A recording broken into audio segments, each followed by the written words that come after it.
Sir, I beg to move that all the business on today's order paper be exempted from the provisions of paragraph 2 of Standing Order 10. Seconded. The question is that all the business on today's order paper be exempted from the provisions of paragraph 2 of Standing Order 10. Those in favor say aye, those against say no. Ayes have it. Statements by Ministers none. Public Bill second reading. Honorable Minister Jua Doyao. Thank you, Mr. Speaker. Thank you for giving me the floor to intervene in the fourth budget of the government. I'm pleased to comment on a budget which is not only a mere collection of, I must say, numbers and figures, but rather a powerful document for social justice. This year also, the budget of the ministry, the Social Security Division, has benefited from a significant increase, Mr. Speaker, from 46.4 billion for the last financial year to reach 51.1 billion for this financial year 2023-2024. Some people may not hear well when it comes to progress, Mr. Speaker, so let me repeat the figures. We have reached 51.1 billion.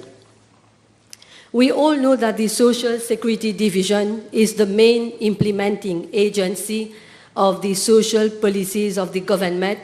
As such, the ministry plays a key role in the design and implementation of social policy.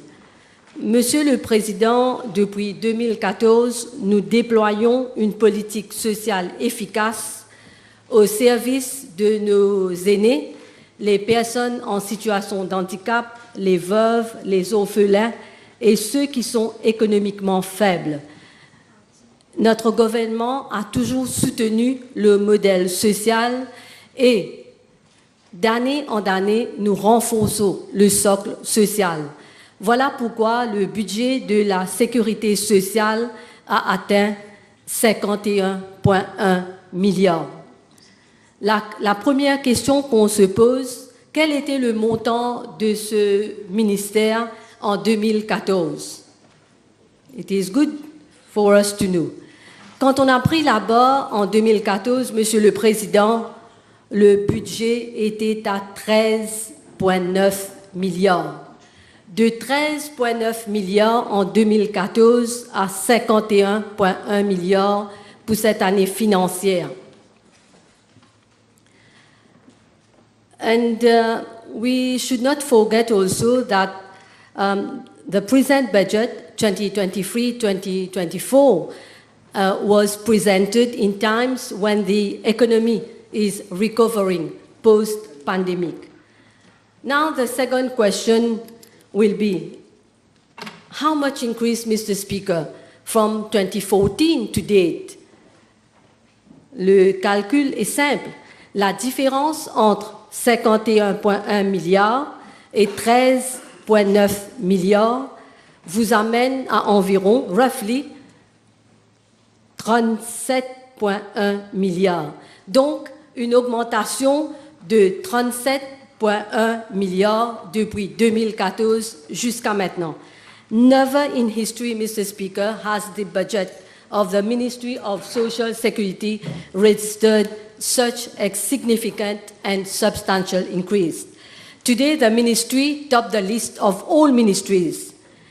It is a very important ministry, Mr. Speaker, a ministry which is mandated to offer a wide range of social benefits, assistance of all kinds, and support to our elders, persons with disabilities, widows, orphans, the needy, destitute, and victims of natural disasters. Donc, le 51,1 milliards témoigne la volonté de ce gouvernement à soutenir les personnes que je viens de mentionner. But Mr. Speaker, when you listen to the opposition members, one might think that the 51.1 billion will go to the rich. How do they say it? How do they qualify the budget? Un budget socialiste pour les riches. n'importe quoi, Monsieur le Président. On this side of the House, we fully understand the financial pressure on the people due to the rise in the cost of living. And people know very well that rise in the cost of living is not the doing of this government. So certainly the 51.1 billion will be used to take financial pressure off the people. Mr. Speaker, at this stage, allow me to take a moment to express my gratitude to our Prime Minister, Pravin Kumar Jagannath, for the present budget, which is, I must say, extremely balanced, extremely responsible, a budget with a human approach, a budget that reflects his values to build a fair, equitable, and inclusive society. Honorable Minister Padeyachi, I know too well that yourself, your team, under the leadership of the Prime Minister have done everything you could to present a budget that strikes the right balance between the economic and the social development. We all know that striking the right balance between the economic and the social development is not an easy task. But so far, you have been good at it, Honorable Minister of Finance. Thank you. Striking the right balance between the economic and the social development is the right thing to do if we want stability, peace, unity, and harmony in our country. Mr. Speaker, addressing the social issues of our people by a fair distribution of wealth is very important. Careful attention towards the welfare of the nation. Mr. Speaker, during the debates, what have we not heard about the budget? Rather than talking about the budget has been accused of everything. You say whatever you want to generate heat. Bien sûr, de ce côté de la Chambre, nous respectons les divergences de point de vue. Mais quand vous entendez le budget qualifié de toutes sortes d'adjectifs, cela nous interpelle. You might not like it, but I have to come back to some of the unfounded expressions you used to qualify the budget. Let me quote some of them. Un budget arriéré. Ce budget contente de donner des miettes aux Mauriciens. L'inflation est l'ennemi des pauvres et le meilleur ami du ministre des Finances. Listen to this one, Mr. Speaker. Calculez. Après les retraités, les pensionnés, ce sont les jeunes qui sont dans le viseur du gouvernement. Mr. Speaker, à entendre l'opposition, on pourrait croire qu'ils voient leurs propos dans une boule de cristal, des commentaires sans fondement.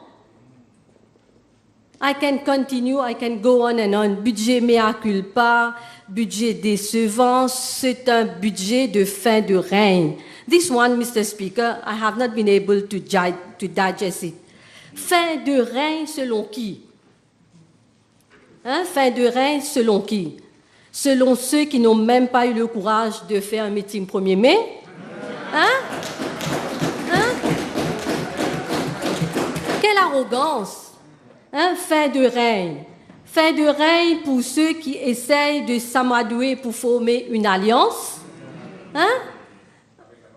And I am tempted to say, Mr. Speaker, Anne, ma sœur Anne, ne vois-tu rien venir? Non. Non, Monsieur le Premier ministre, non. Dommage. So, Mr. Speaker, we must be serious in debates. People must have had a good laugh when listening to you, members of the opposition. Do you want people to believe you? Do you really think people will take you seriously when you use this unfounded expression? Do you think people want to hear about those unfounded expressions right now? Or do they want to know how government will put food on their plate? What people want us to do, Mr. Speaker, is to bring practical solutions to their daily problems. This is what people want us to do. So please stop the bluff, because people do not take you seriously. Mr. Speaker, during the last 2 weekends, I was very much engaged with my constituents in constituency number 19, a beautiful constituency. So let me for a moment forget about the opposition, whatever they think is not important for us. We are here to work. But what the people think does matter. I wanted to have independent sources of information about the budget. I'm sure many of us in this House, on both sides of the House, have done the same. I'm not the only one. So I have met people of all walks of life, Mr. Speaker. Mr. Speaker, believe me, my feeling is that they are happy with the budget. The terms they have used, un bon budget, soulagé, un budget pour Bantidimoun. People are wise, Mr. Speaker. They know and understand that increase in the cost of living is not our doing. They know that the whole world is going through tough time. They know too well that increase in the rate of inflation is not our doing. So at the end of the day, Mr. Speaker, what do people want from government? What do people want us to do? 3 things. When you meet people, they tell you 3 things. Help them with the cost of food, invest in and improve health sector, healthcare, and invest in education. This is exactly what we are doing. Mr. Speaker, from past experience, they know fully well when which party is speaking the truth and which party les emmène en bateau. They know too well on which party they can count. Donc, on voit bien l'acharnement de l'opposition à ce que ce budget échoue. Dommage pour eux, succès pour nous, Monsieur le Président. Mr. Speaker, I have also checked what the private sector has to say about the budget, because for me, their opinion do matter. I have seen no adverse comments, but rational thinking, meaningful, insightful, be it Perigum Capital, PwC, KPMG, Prism, Deloitte Mauritius, more or less they have expressed positive opinion, Mr. Speaker. Now, let me respond to some comments. Honorable Utim said that persons with disabilities are not happy with their pension, with their increase in pension. Fair enough. You continue. You said they should have continued to get their basic invalidity pension even when they reach retirement age. You say so with so much ease. Of course, Mr. Speaker, I am the one to say we have to do more and more for the people, Mr. Speaker. But there is a but. But we have to see what have been done in the past. What measures have been taken? Nothing has been done so far. That's why, year after year, we are bringing new measures. We are bringing innovative measures. We are bringing. We are trying to the best of our ability to help people in need. Can you recall, Honourable Member, in 2014, what was the rate of the basic invalidity pension? What was the rate? Who knows? Only 3,267. less than the basic retirement pension. Mr. Speaker, now we have aligned all pension, be it basic retirement pension, widows pension, orphans, persons with disability, same rate. Now, I have to repeat it again. Children with disabilities less than 15 years, Mr. Speaker. How were they treated in the past? How were they treated? Who can forget? They were neglected, left behind, no consideration. So, I have tried to find out those who intervene on pensions, whether they did raise the issue at that material time. But I find now none. Now that we are, gradually improving the system, doing what we can, they are not satisfied. Can you imagine, Mr. Speaker, the distress, the trauma of parents having under their responsibility children with disabilities less than 15 years and not deriving a pension? We know fully well that in such situation, one of the parents has to stay at home to take care of the child, 24/7. So how do they meet their expenses? Very tough for them, Mr. Speaker. On this side of the House, under the leadership of our Prime Minister, we have given due consideration to this issue. In 2015, with the support of our Prime Minister, we resolved this hard situation. No more age criteria. All children benefit from this pension. This is a Prime Minister who is really compassionate. Not only this, Mr. Speaker, let me give you other examples to illustrate my point. Another step we have taken. Basic invalidity pension is no longer taken into consideration in assessment of eligibility for SRM. So what does it mean? It means that more persons in need are captured in the system now. So more people in need can benefit from the SRM.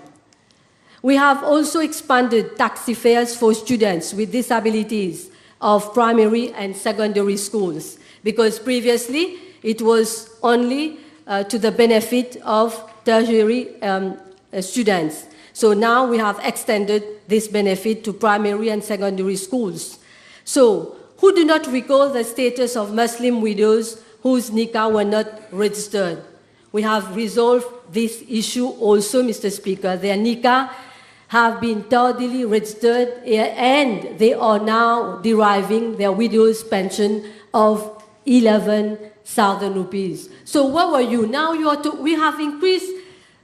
It is very difficult, Mr. Speaker, to follow members on the other side. There is no consistency in their reasoning. Now that there is no rationality, now that we have increased the pension, they are saying not enough. So let me continue. So we have also introduced the disability allowance of 2,500 for those suffering from a disability of 59%. So these are things which I personally think you should have been done years back. We have had to address all those injustices since 2014. Honorable Mohammed is not in the room, in the chamber. So Honorable Mohammed said that we have not increased the pension as promised. But let me remind Honorable Member that we have 1.5 years to go. We have not reached the end of our mandate. So be patient. There is no need to rush. Another member said that pension should have reached 15,000. N'importe quoi. A budget does not work like this. This is a serious exercise. So a lot of effort is being made by our government to increase the budget every year. So I think the least we can expect from you some appreciation. Mr. Speaker, believe me, I do not know if this statement, I don't know, should make me angry or laugh, but I have done one thing. I have go back to 2014 because I have to repeat it. What was not said in 2014 when we took the decision to increase pension from 3,623 à 5,000 rupees? What was then their arguments, Mr. Speaker? Not sustainable. There will be an increase in VAT. These are facts, you can go and check. Increase in pension is equal to, who can continue? Bribe electoral. Which means illegal. And today you are saying that the increase is not enough.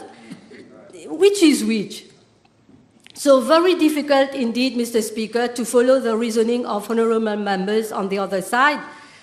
I'm sorry to say you don't know what you are talking about. So instead of shooting left, right, and center, so know what you are saying, be consistent, so that we can understand and we can improve whenever there is need to improve. Mr. Speaker, I have heard so much demagogy about pension that I have had to scrutinize all the increases since 2014. I wanted to verify whether you have done better than us. And that is why maybe you are lecturing us now. So I scrutinize it all with a loop. Because it is from 2015 to date. I have the table with me. Let us see together what was the rate of pension from 2005 to 2014. Mr. Speaker, what I find is shocking. Shocking, Mr. Speaker. Let me come to what I have now. Listen to this, very important, colleague, to understand. In 2005, the basic retirement pension was only, who can tell me? Who can tell me? Only 2,200. Only, big figure, 2,200. And from 2005 to 2014, how do they increase the pension? And now, today, they have the cheek to say that increase is not enough. From 2005 to 2014, you increase pension by a meek figure of 150 roupies, Monsieur le Premier ministre.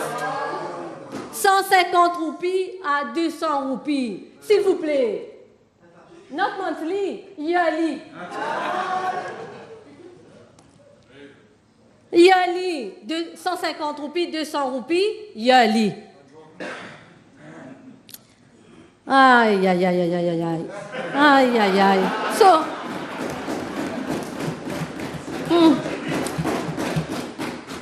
in November 2014, pension stood at 3,623. And I don't know, peut-être nous avons des bons mathématiciens de ce côté de la chambre, de deux côtés de la chambre. Maybe you can help me. In November 2014, pension stood at 3,623. Donc 3,623 over a period of 10 years. There has been an increase of how much? Only 1,423, my dear colleagues.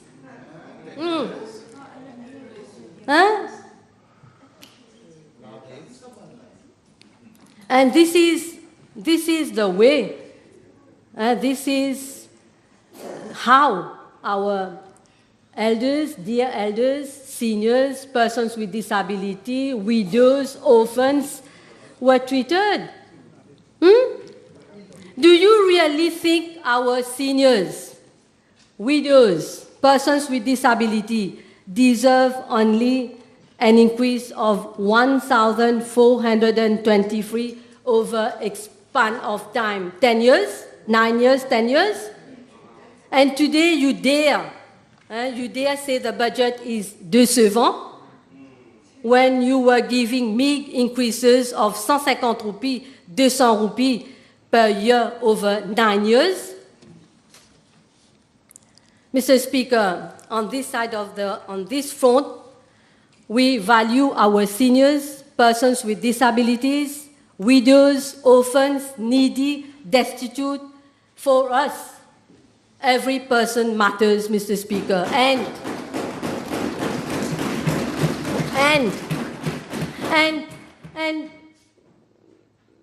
our actions speak for themselves. What I'm saying, what I have said so far, you can go and check. If it is not correct, you come in the House and tell me, then we will see. So, Mr. Speaker, we will never let our people down. We want our seniors to enjoy their silver age and be financially independent. We want everyone to live with dignity and respect. This is our priority. Mr. Speaker, now let us see what we have done. Never would I lecture or boast, but I have to set the record right, Mr. Speaker. If I was in their place, I would not have dared to even comment on pension, knowing full well that I have failed to honor our people, Mr. Speaker. So from 2014 to date, Mr. Speaker, for the same span of time, we have brought significant increases to all basic pension, so clear and evident, from 3,623 to 5,000, 9,000, 10,000, and now to reach 11,000 and 12,000 for those above 65. So over the same span of time, that is 9 years, an increase of around 7,400 by our government compared to 1,423 over the same period, Mr. Speaker. Donc, nous avons augmenté, 2014 jusqu'à maintenant, il y a eu une augmentation de 7,300 dans les pensions comparé aux autres qui étaient à 1,423 pour la même période. So, 1,423 is their legacy and 7,400 is our legacy, Mr. Speaker.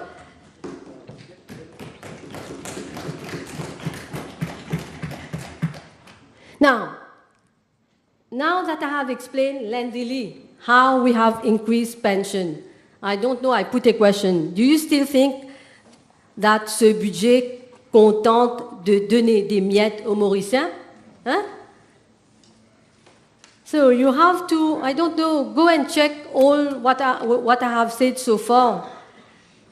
Mr. Speaker, allow me now to touch upon a few things which need to be highlighted. I'm here referring to pensions allocated for amputation.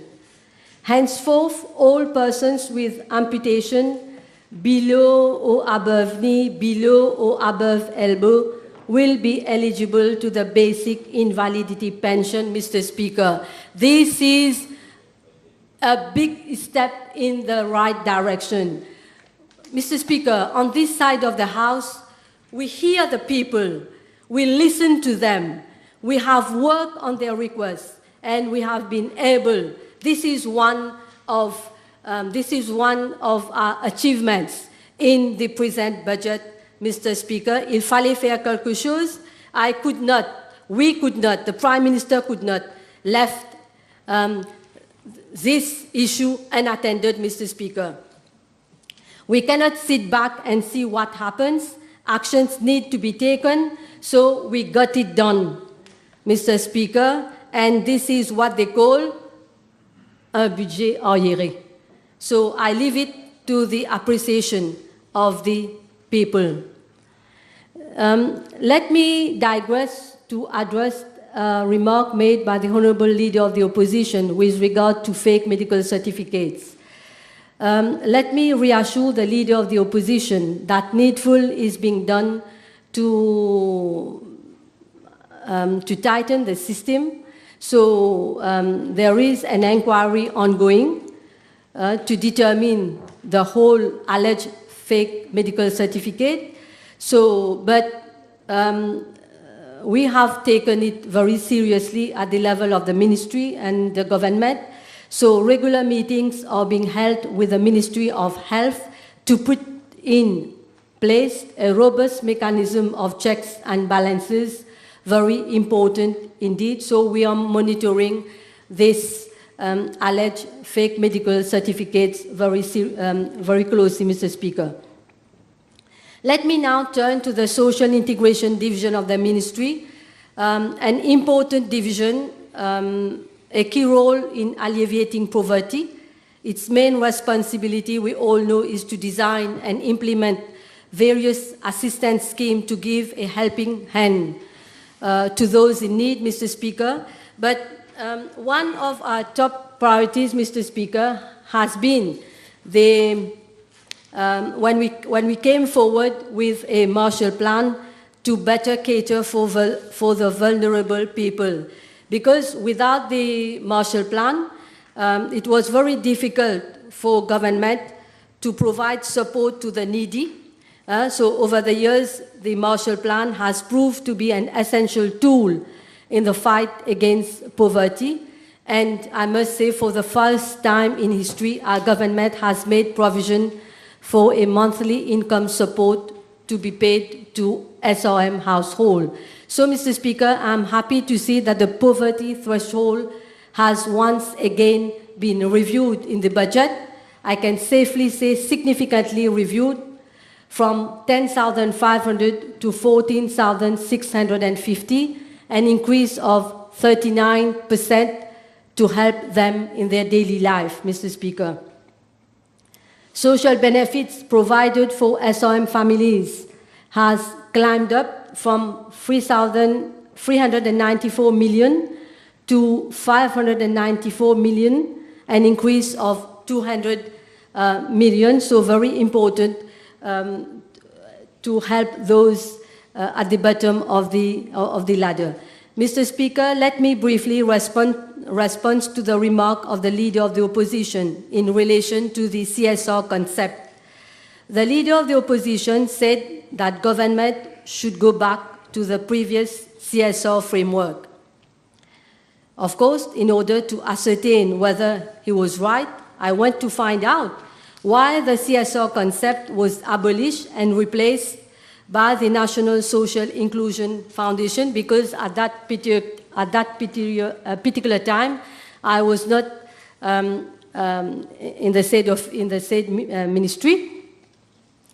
So, two main reasons, Mr. Speaker: the CSR funds were disbursed directly to NGOs. Some were complaining that they were not getting funds, even though they were deserving. There was no monitoring, no transparency, no accountability with respect to CSR funds. And this, Mr. Speaker, I must highlight, this has been noted in a report by the World Bank dated 20th December 2010. So the World Bank highlighted that there is no monitoring, no transparency, no accountability with respect to CSR funds. So these are the two main reasons why it has had to be reviewed. I have been informed that the new network is working perfectly to the satisfaction of the NGOs and the private sector. So far, we have received no complaints. And following the remarks of the Leader of the Opposition, I have also inquired whether there is any issue with regards to the functioning of NSIF, National Social Inclusion Foundation. But it seems there is none. So I will invite the Honorable Leader of the Opposition to inform me of an issue, if any. Of course, I will definitely look into it. Mr. Speaker, I would be remiss if I don't say a few words about my constituency. almost 20 years of involvement in this beautiful constituency, constituency 19. Well, constituency 19 was not on the map for years, Mr. Speaker, neglected by the previous government, completely neglected. I don't know why. Maybe someone on the other side can tell me the reason behind. It will be good to know. But what have we done, Mr. Speaker? Now constituency number 19 is, if it was not on the map, now it is visible. So now constituency number 19 is visible and is being taken on board in all development projects. Some achievements that are in my mind right now: 2 community centers, Plaisance Trèfle, 1 Géranium multipurpose complex Camp-le-Vieux, the constructions of a Mediclinic at Stanley, well, it's still ongoing, not yet completed, but it will be completed, an elderly daycare center at Rochebrune, renovation of Plaza, yes, 1 phase completed, ongoing, almost all roads done, and as has been announced by our good friend, the Minister of Finance, some more to come in the budget. So I will not go through the list. You can go and see what are the projects in the pipeline. So, Mr. Speaker, pas mal, depuis qu'on est là. So I reassure my constituents that due consideration and attention is being given to improve their quality of life. I am monitoring everything closely, Mr. Speaker. So to end, Mr. Speaker, our government leads by example in the bold steps taken to address social issues.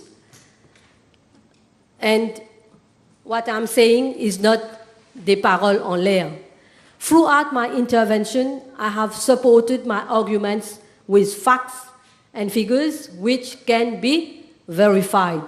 Mr. Speaker, as Minister responsible of our dear seniors, brothers and sisters with disabilities, widows, orphans, needy, destitute, I would never miss an opportunity to make a difference in their lives, Mr. Speaker.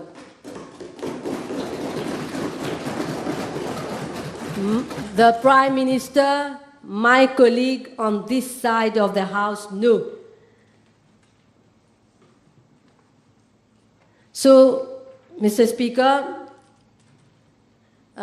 we have a bilan, I must say a very positive bilan, éloquent.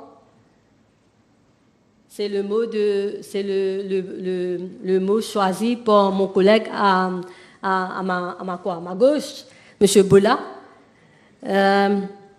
So, Mr. Speaker, let me end by saying a budget is not about winners or losers, Mr. Speaker. It is all about doing what is right. I repeat, it is all about doing what is right for a fairer and inclusive society. Mr. Speaker, thank you.